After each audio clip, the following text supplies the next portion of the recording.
গুরুত্বপূর্ণ প্রশ্ন আমাদের, পারিবারিক প্রশ্ন, সামাজিক প্রশ্ন। সামাজিক কুসংস্কার, পারিবারিক খুব কুসংস্কার, অন ইসলামিক তরিকা আমাদের দেশে আছে। বাপ মাকে এক ভাই বলছেন যে আমি টাকা পয়সা তাদের খরচ খরচা দিই, কিন্তু তারা দাবি করে, বাপ মা দাবি করে যে সব টাকা তুই দে। আর এই মুসিবতে অধিকাংশ প্রবাসীরা আছেন, ওর অধিকাংশ ছেলেরা আছেন, অধিকাংশ ছেলেরা আছেন 10 বছর 20 বছর সৌদি আরবে চাকরি করে বা বিদেশে চাকরি করে একটা পয়সাও রাখতে দেয় না। আর ভবিষ্যতে গেলেন 10 বছর পরে খালি হাতে গিয়ে করবেন কি? আপনার টাকা দিয়ে আপনার বাপ মা জুলুম অত্যাচার করে সব ভাইকে সমান করে ভাগ বন্টন করে দিল। এর চাইতে বড় জুলুম কি করে হইতে পারে? জুলুম, জুলুম। বড় ছেলে দিতে দিতে মরে গেল সারা জীবন, আর ছোট ভাইটা বিয়ে করে সাথে সাথে আলাদা হয়ে গেল, একটা ইনকাম পরিবার সংসারে দিল না। বড় জুলুম অত্যাচার। সুতরাং এই ক্ষেত্রে আল্লাহকে ভয় করা উচিত। এইরকম বাপ মাদেরকে তাদের অজ্ঞতার কারণে করছে, অথবা তাদের কুপ্রবৃত্তির অনুসরণে করছে।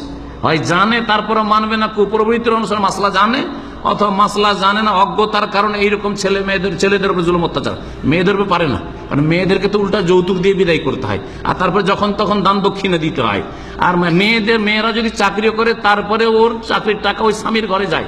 মেয়ের টাকা পয়সার উপরে লোভ দেখাইতে পারে না, কিন্তু ছেলের উপরে বেশি জুলুম চালে আমাদের দেশের বাপেরা মায়েরা। আল্লাহ পাক ওদেরকে হেদায়েত দান করেন, জানে না মাসলা, অথবা বললাম যে কুপ্রবৃত্তির অনুসার হাওয়া পরাস্তি বলা যেতে পারে। সেজন্য যেটা ফরজ সেটা শোনেন, ছেলের জন্য অথবা মেয়েদের জন্য। মেয়েরও যদি ব্যক্তি ইনকাম থাকে, চাকরি আছে ধরেন, হ্যাঁ, ব্যবসা বাণিজ্য আছে, অথবা ছেলের ইনকাম আছে, ছেলের ওপর বিশেষ করে, কারণ ভরণ পোষণের দায়িত্ব ছেলের ওপর।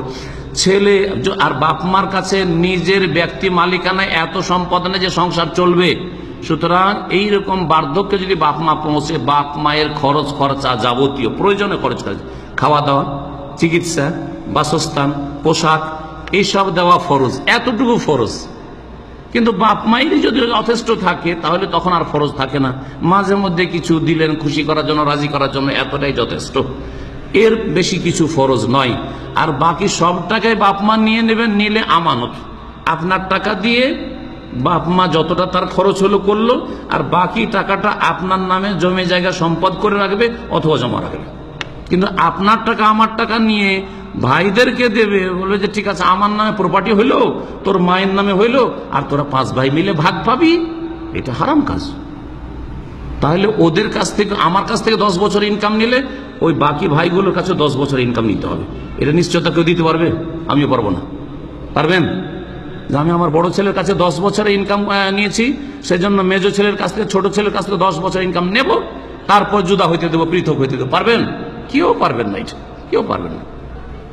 যার ফলে পারিবারিক জুলুম করবেন না এরকম ছেলেদের ওপর, বরং ইনসাফ করার চেষ্টা করবে। কিয়ামতে সবাইকে আসামি হইতে হবে। অপরাধ করলে আল্লাহর কাছে সবাই আল্লাহর গোলাম, বাপও আল্লাহর গোলাম আর ছেলেও আল্লাহর গোলাম।